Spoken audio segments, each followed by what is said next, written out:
ভয়ংকৰ পথ দুৰ্ঘটনা কামৰূপ জিলাৰ বৰকু সমষ্টিৰ অন্তৰ্গত সুন্তলী নগৰবেৰা এণ্ড মথৌৰিত সংঘটিত হৈছে এই পথ দুৰ্ঘটনা দুৰ্ঘটনাত ৰাজু আলী নামৰ এজনৰ মৃত্যু আনহাতে দুৰ্ঘটনাত একে গাঁৱৰে ৰূপচান আলী ৰাবিদুল আলী আৰু ভালুকাবাৰীৰ আনোৱাৰ আলী নাজুৰুল ইছলামৰ গুৰুতৰভাৱে আহত হয় আমি জনামতে চমৰীয়া পামৰ ৰাজু আলীৰ মৃত্যু হৈছে আৰু পথ দুৰ্ঘটনা বেছিকৈ ঈদৰ সময়ত আমি এনেকুৱা যে দুখজনক বাৰ্তা আমি সদায় শুনো প্ৰত্যেকটো ঈদতে এনেকুৱা হয় আৰু আপোনালোকে হয়তো চাব পাৰিব যে এইখন ৰাস্তাত আমি অন ৰোডত আছোঁ যি ধৰণৰ বাইক চলাচল হৈ আছে মানে এক্সিডেণ্ট হোৱাৰ প্ৰৱণতা ইমানেই বেছি এইটো সময়ত আৰু বিশেষকৈ এই ক্ষেত্ৰত আমাৰ সন্তলীৰ যি আৰক্ষী চকী আৰু লগতে আমাৰ অভিভাৱকসকলৰ যি মানে সচেতনতাৰ যি অভাৱ তাক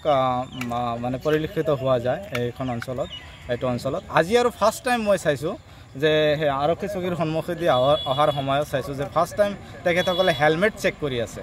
আমাৰ ইয়াতে আচলতে এইবিলাক মানে নায়েই তেখেতসকলক একদম মানে তাকৰ যিবিলাক ক্ষেত্ৰত তেখেতসকলে ৰাইজক সজাগতা কৰিব লাগে আৰু বিশেষকৈ অভিভাৱকসকলে মানে কম বয়সীয়া ল'ৰা ছোৱালীক এই বাইক চাইক এইবিলাক দি কিনে তেখেতসকলৰ জীৱনৰ প্ৰতি যি সমস্যাৰ সৃষ্টি কৰে মানে ভাবুকিৰ সৃষ্টি কৰে মানে নজনাকৈ হয়তো জোৰ জবৰদস্তি কৰি কিনে বাইক চাইক লয় তেখেতসকলে মৰমতে দিয়া যায় আৰু আহত কেইজনক উন্নত চিকিৎসাৰ বাবে গুৱাহাটী চিকিৎসা মহাবিদ্যালয়লৈ প্ৰেৰণ কৰা হৈছে AS25I 4719 পালচাৰ আৰু AS25M 1582 ছুপাৰ স্প্লেণ্ডাৰ বাইকৰ মাজত হোৱা মুখামুখি সংঘৰ্ষৰ ফলতেই এই দুৰ্ঘটনাটো সংঘটিত হয়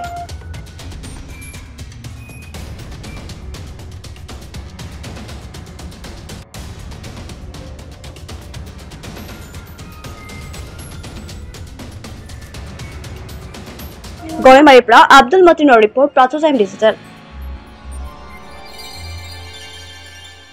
হদিয়াৰ পৰা ধুবুৰীলৈ বৰাকৰ পৰা ব্ৰহ্মপুত্ৰলৈ সকলোৰে মাজত চিনাকি এটা নাম প্ৰাতঃ টাইম থলুৱা ভাষা কৃষ্টি আৰু সত্য বাতৰিৰ আধাৰত প্ৰতিষ্ঠিত খবৰ প্ৰাতঃ টাইমৰ প্ৰতিটো বা বাতৰি পুংখানুপুংখভাৱে চাবলৈ Facebook YouTube website Twitter Instagram আৰু ব্লগাৰ পেজত লাইক আৰু ফলো কৰক